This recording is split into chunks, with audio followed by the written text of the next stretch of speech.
नमस्कार। मैं निशांत सिसोदिया फिर आपकी सेवा में प्रस्तुत हूँ। आज हम जिस जगह पर मौजूद हैं ये है नवाब खैरंदेश खान साहब का मकबरा। ये मकबरा उत्तर प्रदेश के ज़िला मेरठ में घंटाघर के पास स्थित छतरी वाले पीर के सामने कोठी जन्नत निशा में स्थित है। अस्सलाम वालेकुम। नवाब खैरंदेश खां के वालिद का नाम नवाब मोहब्बत खां था। वो भी उम्र शाही में से थे। नवाब खैरंदेश खां के वालिद के कोई औलाद नहीं होती थी। किसी बुज़ुर्ग ने ख़ास तादाद में दुरूद शरीफ पढ़ने के लिए बताया, उसी का वही उन्होंने जारी रखा। उसी की बरकत से नवाब खैरंदेश खां पैदा हुए। नवाब खैरंदेश खां का नाम मोहब्बत खां रखा गया। मिन्हाज खान बताते हैं कि एक दौर था, नवाब खैरंदेश खान की शान व शौकत तब देखते ही बनती थी। शाही खिताब जो था खैरंदेशी का था। उन्होंने मेरठ के अंदर काफ़ी चीज़ें बनवाई। हौज़ वाली मस्जिद उन्होंने तामीर कराई और एक शीश महल बनवाया। उसी के नाम ये तो दो गेट थे इसके शीश महल के। एक तो अहमद रोड की तरफ बड़ा गेट था और छोटा गेट जो था यार पुलिस चौकी इस टाइम वहाँ पर छोटा गेट था। नवाब खैरंदेश खां 3 बादशाहों के वज़ीर रहे, शाहजहां, औरंगज़ेब और शाह आलम। 3 और 120 साल की इनकी उम्र हुई। इनका मकबरा नवाब कोठी जन्नत निशा के अंदर हाथे के अंदर उसी ज़माने का 400-500 साल पुराना मकबरा बना हुआ है। इस मकबरे तक हमारे साथ आए हैं नवाब मिन्हाज अहमद खान, जो नवाब खैरंदेश खान के ही वंशज है और उनकी 11वीं पीढ़ी है।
मिन्हाज जी ने बताया कि कुछ साल पहले तक मकबरे के अंदर की नक्काशी और दीवारों पर उकेरी गई पेंटिंग्स को वो साफ देख पाते थे, मगर अब आसपास बन गई भट्टियों के धुएं ने उस पर एक कालिक का आवरण लगा दिया है।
यहाँ पर उन्हीं के अन्य परिजनों की कब्रें मौजूद हैं, जिन पर लगे पत्थर अभी पड़े जाने की हालत में है।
मुबारकुल्ला खां जी यहाँ के रख रखाव को देखते हैं।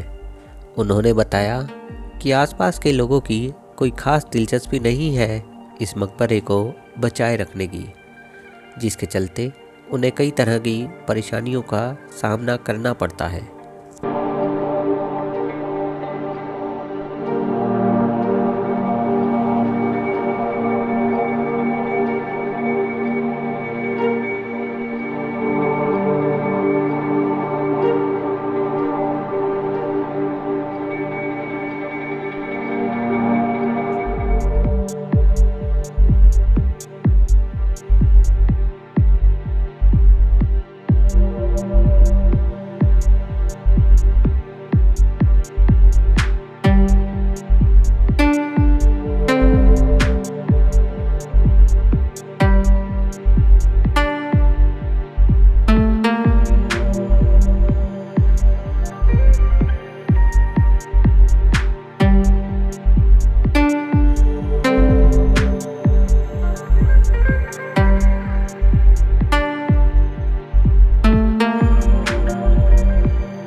मकबरा मौजूदा वक्त में कोई बहुत अच्छी स्थिति में नहीं है, क्योंकि उसका रख रखाव आसान नहीं है और कुछ वहाँ के लोगों की बेरुखी भी उसके हालात ख़राब कर रही है।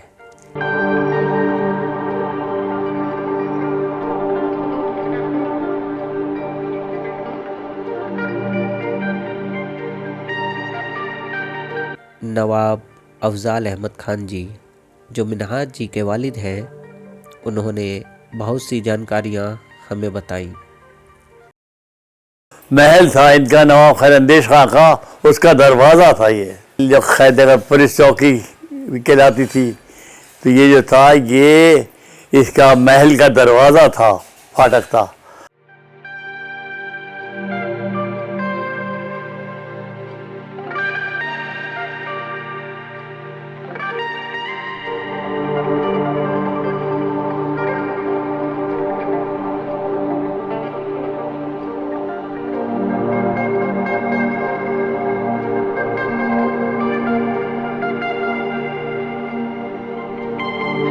खैर नगर का नाम नवाब खैरंदेश खान के नाम पर ही है और उन्होंने ही खैर नगर गेट का निर्माण करवाया था। ये मुख्य दरवाज़ा था खैर नगर में दाखिल होने का और उसी ज़माने से चौकी यहाँ मौजूद है। पुराने वक्त में ये ऐसा दिखता था।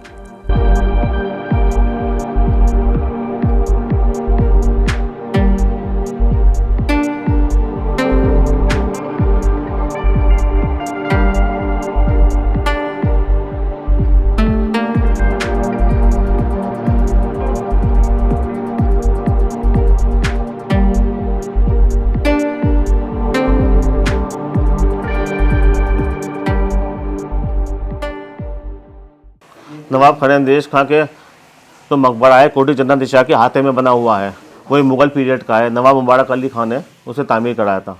ऐसे मकबरा चर्च कंपाउंड के बराबर में, दोनों एक से ही बने हुए हैं मकबरे, वो दोनों शाही ज़माने एक के और हैं। मकबरा जो नवाब खैरंदेश खान के भतीजे शमसुद्दीन मोहम्मद खान का था, जिसका निर्माण बिल्कुल ऐसा ही हुआ था जैसा नवाब खैरंदेश खान का है, और अब वो पटेल नगर में हॉलसेंट स्कूल के पास के इलाके में आता है। मिन्हाज जी ने बताया कि उसके चारों तरफ अब निर्माण हो चुका है और अब अंदर जाने का रास्ता भी नहीं बचा है। मिन्हाज जी वहाँ से हमें अपनी कोठी पर ले आते हैं। वे अपने परिवार के साथ खैरनगर में गूलर वाली कोठी में रहते हैं। यहाँ मिन्हाज जी मकबरे और नवाब खैरंदेश खान जी से संबंधित दस्तावेज़ हमें दिखाते हैं। नवाब खैरंदेश खां को मेरठ का इलाका दिया गया था। पूरा खैरनगर जो कहलाता है जो नवाब खैरंदेश खां के नाम पे है। इन्हें 5,000 घोड़ों का चलते थे इनके साथ। फिर उसके बाद 10,000 घोड़े हो गए, उनके रक्षक के साथ चलते थे नवाब खैरंदेश खां के। इन किताबों में नवाब खैरंदेश खां का जिक्र है। ये अमित पाठक, कृष्णकांत शर्मा, अमित राय जैन, इन्होंने ये किताब यहाँ पर लिखी है। इसमें नवाब खैरंदेश खां वगैरह का सबका जिक्र है इसके अंदर किताब में। पूरी इन्होंने हिस्ट्री दी है इसके अंदर। ये कलमी किताब है, हाथ की लिखी हुई। इसमें नवाब खैरंदेश खां का जिक्र है और हज़रत निज़ामुद्दीन औलिया, जितने बुजुर्गान दीन गुजरे हैं, उन सबका जिक्र इस किताब में ये मौजूद है। ये सब हाथ की लिखी हुई ये किताब है। ये देखिए सब ये सब जिक्र आ रहा है। जितने बादशाह हैं, बादशाह का सब जिक्र है इसके अंदर। अकबर बादशाह का जिक्र है ये सब चीज़ आ गया है।